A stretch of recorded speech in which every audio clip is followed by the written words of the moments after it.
सीतापुर गांव में रहती थी एक चुड़ैल, लेकिन इस बात से गांव के लोग अनजान थे।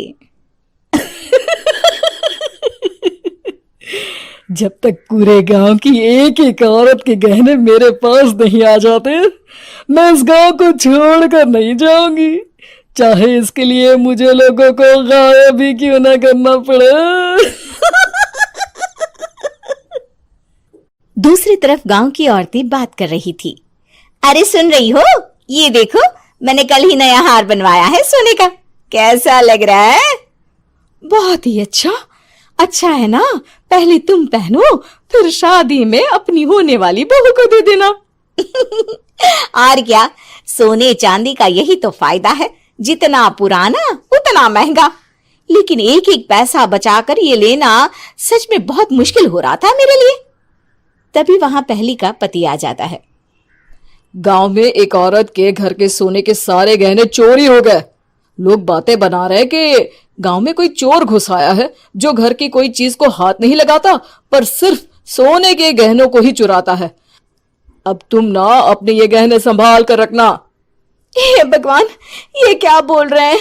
ये तो वही बात हो गई कि गांव बसा नहीं और लुटेरे पहले आ गए। दूसरी तरफ गांव के ही एक घर में रंजना रहती थी। उसके पति का गांव में चाउमीन का ठेला था। एक दिन उसके घर में एक औरत आती है। अरे रंजना, तो गांव में नहीं है तो सोचा तुम्हें बता दूं। गांव में बात चल रही है कि गांव में एक चोर घुस आया है जो घरों के सोने के गहने चुरा लेता है। अरे मैं तो सिर्फ ये कान की छोटी सी बाली ही सोने की पहनती हूँ, बाकी गहने तो मैंने गांव के बैंक में लाकर रखे हैं। ये क्या होता है? ना बाबा ना, हमारे गांव की औरतें तो गहने अपने पास ही रखती है। जब कहीं जाना हो तो बस अलमारी से गहने निकालो और पहन लो।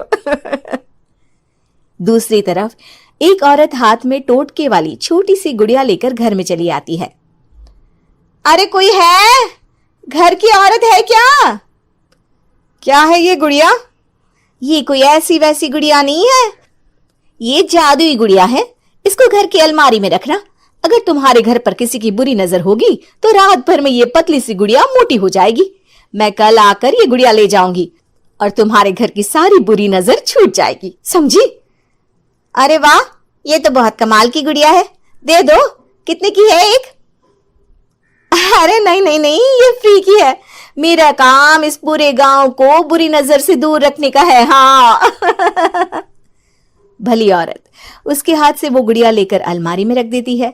लेकिन अगली सुबह जब वो उस गुड़िया को देखती है तो पतली सी गुड़िया मोटी हो चुकी होती है। हे भगवान, ये क्या? किसने मेरे घर को बुरी नजर से बांध रखा था? तभी वो गुड़िया वाली भी आ जाती है। मैंने कहा था ना, घर पर बहुत ज्यादा बुरी नजर है, लाओ ये गुड़िया मुझे दे दो। औरत वो गुड़िया उठाकर उसे दे देती है। गुड़िया हाथ में आते ही वो औरत उसे लेकर सीधे गांव के बाहर की खाली हवेली में चली जाती है और साधारण औरत से चुड़ैल बन जाती है।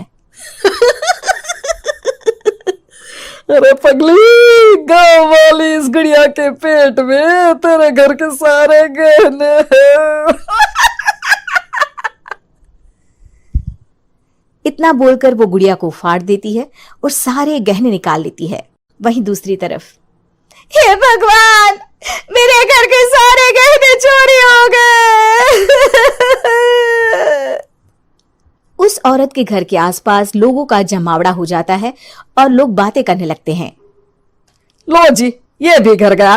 पता नहीं कौन चोर है जो इतनी होशियारी से गहने चुरा लेता है।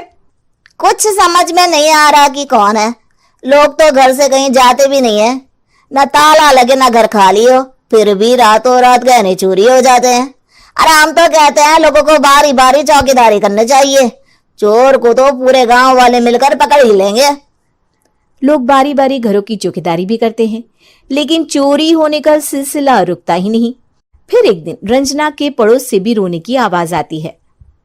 अरे आज ही घर की बुरी नजर उतरी और आज ही सारे गहने भी चोरी हो गए। कैसी बुरी नजर? क्या हुआ था? तभी वहां उस औरत का पति भी आ जाता है जिसके घर में गहनों की चोरी हुई थी।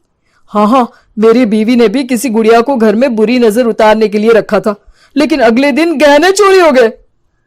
अब रंजना को कुछ कुछ बात समझ में आ जाती है। वो गांव वालों से कहती है, देखिए अब आप लोग चिंता ना करें, जल्द ही चोर पकड़ा जाएगा।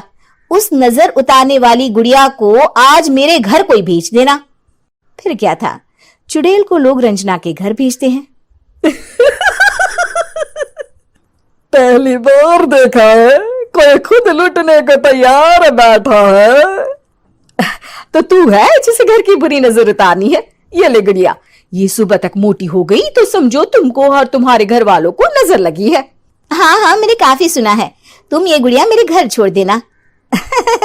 अरे क्यों नहीं, कल सुबह आऊंगी जब गुड़िया तुम्हारे घर की सारी बुरी नजर लेकर मोटी हो जाएगी, ठीक है?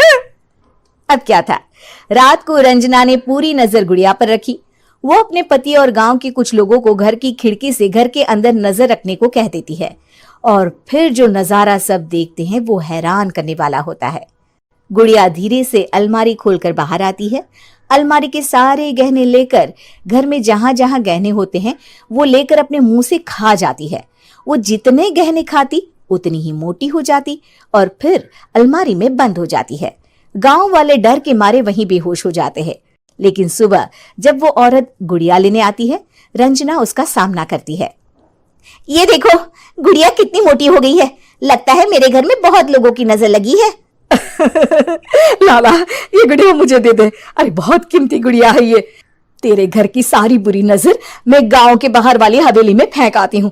शाम को फिर लोगों के घर इसे लेकर जाना है ना, इसमें तो मेरी जान बसती है, जान। रंजना गुड़िया को चुड़ैल की तरफ बढ़ा देती है, लेकिन फिर वापस ले लेती है और गुड़िया के हाथ मोड़ देती है। जैसे ही गुड़िया के हाथ मोड़ती है, चुड़ैल का हाथ भी मुड़ जाता है। अच्छा, तो ये वो गुड़िया है जिसमें तुम्हारी जान बसती है। अब सुन चुड़ैल, तेरी सारी हकीकत सबके सामने आ गई है। या तो गांव वालों के गहने लौटा दे, नहीं तो मैं इस गुड़िया की गर्दन मोड़ दूंगी। चुड़ैल डर जाती है। अरे नहीं नहीं, मेरी गुड़िया दे दो, मैं सबके गहने वापस कर दूंगी। ठीक है, अब भी जा और सबके सारे गहने वापस कर। चल निकल यहां से। चुड़ैल सबके गहने लौटाकर रंजना के पास आती है। ला दे मेरी गुड़िया रंजना, इसके अंदर के गहने निकाल ले, लेकिन गुड़िया वापस दे दे। लेकिन रंजना जानती थी कि जैसे ही गुड़िया चुड़ैल को देगी उसकी शक्ति वापस आ जाएगी। चुड़ैल, तू तो चुड़ैल ही रहेगी, ये मैं जानती हूँ। अरे नहीं नहीं नहीं, मैं गांव छोड़कर चली जाऊंगी, किसी को परेशान नहीं करूंगी, वादा करती हूँ मैं। लेकिन रंजना उसकी एक बात नहीं सुनती और गुड़िया का सर उसके शरीर से अलग कर देती है। चुड़ैल सर अलग होती ही गायब हो जाती है। गांव वाले रंजना के साहस और बुद्धि की खूब प्रशंसा करते हैं।